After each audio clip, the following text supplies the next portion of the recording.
Hello, friends. This is Dave Hurwitz, executive editor at ClassicsToday.com, here with reference recordings.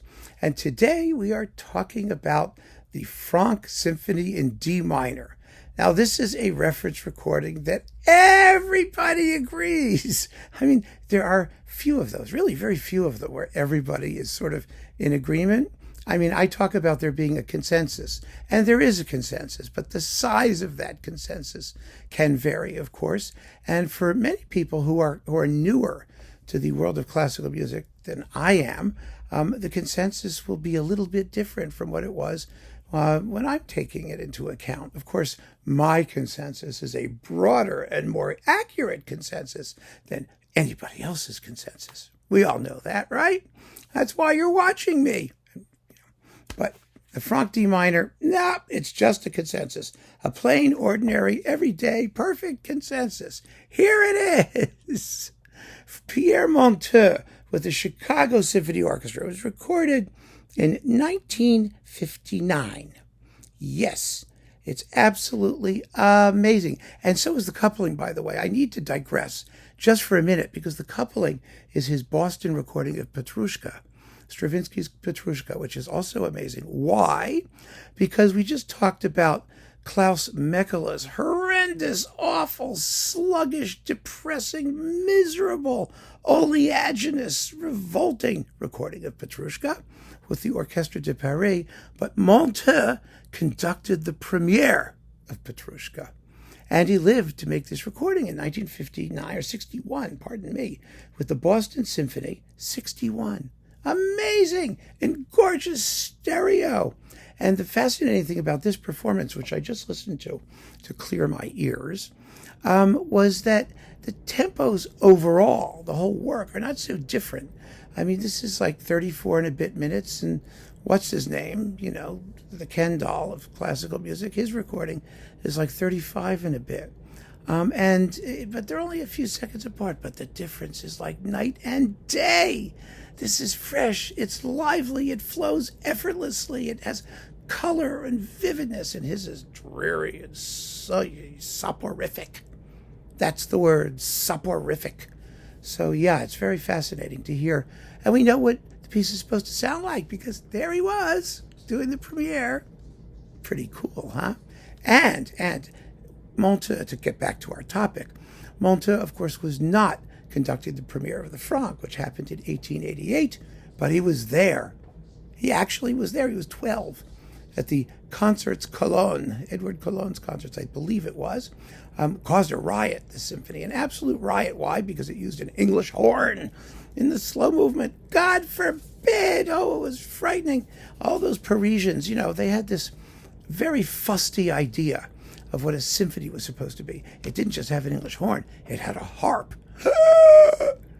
Symphonies were supposed to be sober German things with like no interesting extra instruments. And Franck couldn't have cared less. He wrote this gorgeous 3 movements, not 4. There's no scherzo. I mean, cyclically organized. All the tunes come back in the finale, and it's all motivically unified by the opening 3-note motive. Do, do, do. That thing. It's really quite a thing. And Franck was elderly when he wrote it. It was at the end of his career. It's his only symphony. It just came out of nowhere, and it caused quite a stir. And, since Franck wrote it, it has always been controversial. That, for me, is simply a hallmark of its genius and its vitality, because it never succeeds in fulfilling, the usual expectations. It is a unique organism. It is itself. And we have to approach it and take it as it is. And most of the time, for most of the ensuing century and a half or so that it's been around, we've done that. But it has had so many ups and downs in the repertoire. I mean, everybody seems to record it. Now it's undergoing something of a renaissance. I mean, everybody's doing it because they're digging up also a lot of early Franck, like his tone poem, Ce qu'on entend sur la montagne, the first ever tone poem of its type, possibly, along with lists on the same title, which is amazing. And his opera, Hulda, with its ballet music and things. There's like quite a bit of Franck that we don't know very well, and sacred music that still has yet to be recorded optimally.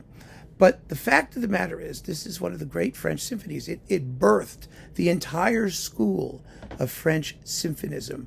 None of the subsequent great French symphonies would have existed without this one. And that's a fact, because it proved to be the formal template, not just for the Chausson Symphony or the Magnard Symphonies, but also the Dandy Symphonies, Roussel's Symphonies, especially the second, which is clearly made in the Franck's image. And really, you just wouldn't have French music without it. It's inconceivable. And not just French music, but also the whole, Spanish, Portuguese school of symphonic writing. Luis de Freitas Branco and Jolie Braga Santos and, those famous Portuguese guys. I mean, they're all Franckians. It was the French school. It's amazing how important this work is. But forget about, the things that came later. What we need to talk about is how marvelous this performance is, right? So what qualities does this performance have that has made it, a référence since day one, basically? Well, as I said, Monteux has the provenance that nobody could beat. He was there at the premiere when he was 12. Did he remember the whole thing and how it went? Would it have mattered because he would have done his own thing, his own personal interpretation? Of course, it doesn't matter. The only thing that matters, quite frankly, for me, and I've said this a million times, but it never hurts to say it again, is that the existence of recordings like this proves just how stupid the period instrument people are when it comes to trying to recreate the style of playing back in the day, when people who were there lived to make modern stereo recordings. And God knows they had no problem telling the orchestra what the style of the day was and how to do it, if that's what they had wanted. So if it was all that different, they would have sucked out all the vibrato from the strings. They would have used instruments with one or two less valves. They would have done something, a bassoon that sounded more flatulent than we have today. I don't know. They go and they do these things and they make a claim for authenticity, but it has nothing to do with knowledge of the idiom and style of the performances of the day, because we know what that was. Monteux was there. These stupid people. Anyway, it's all just PR and bullshit, and we all know it now, right?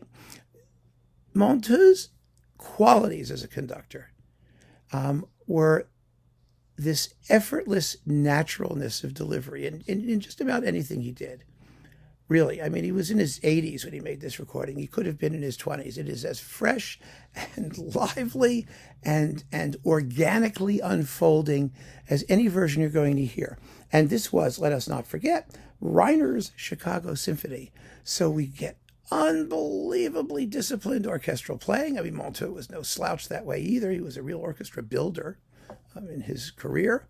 So he obviously knew what he wanted, and he knew how to get it out of the orchestra. They were happy to give it to him. And we are so happy to be the recipients of his wisdom of the ages when it comes to the Franck Symphony. Now, there are, broadly speaking, two schools of Franck Symphony interpretation. One is the soupy, swishy, wayward, crazy school, which is best represented by Stokowski, of course, who just pushed and pulled all the tempi around, and that involved a real taste element, because some people have always criticized the work as being vulgar, not just because of the harp and English horn and the slow movement, but because of the way, the brass enthusiastically blast out the main theme of the slow movement and the finale and things like that. I don't understand the taste issue. I can understand the taste issue as regards interpretation, but as regards the music itself, no. I mean, come on, it's magnificent. It's nonsense. And then there is the more classical school, which is what Monteux does, of more sensibly uniform tempi within big sections, and not a lot of attention getting, push me, pull you, rubato and stuff like that. And frankly, it can work either way. Frankly, get it? There's a pun. Ha. It can work either way. It really can. I mean, Bernstein is one of the push me, pull yous, and he does a marvelous job of it that way. He really does. But this was for style and taste and elegance and, like I said, provenance. Unbeatable. The reference recording of the Franck D minor, now and for all ages. There's never been one that surpassed it. There hasn't. Some have equaled it. Yes, there have been other very, very fine performances, but this is just where you begin. One of the most important recordings of anything. I really believe that.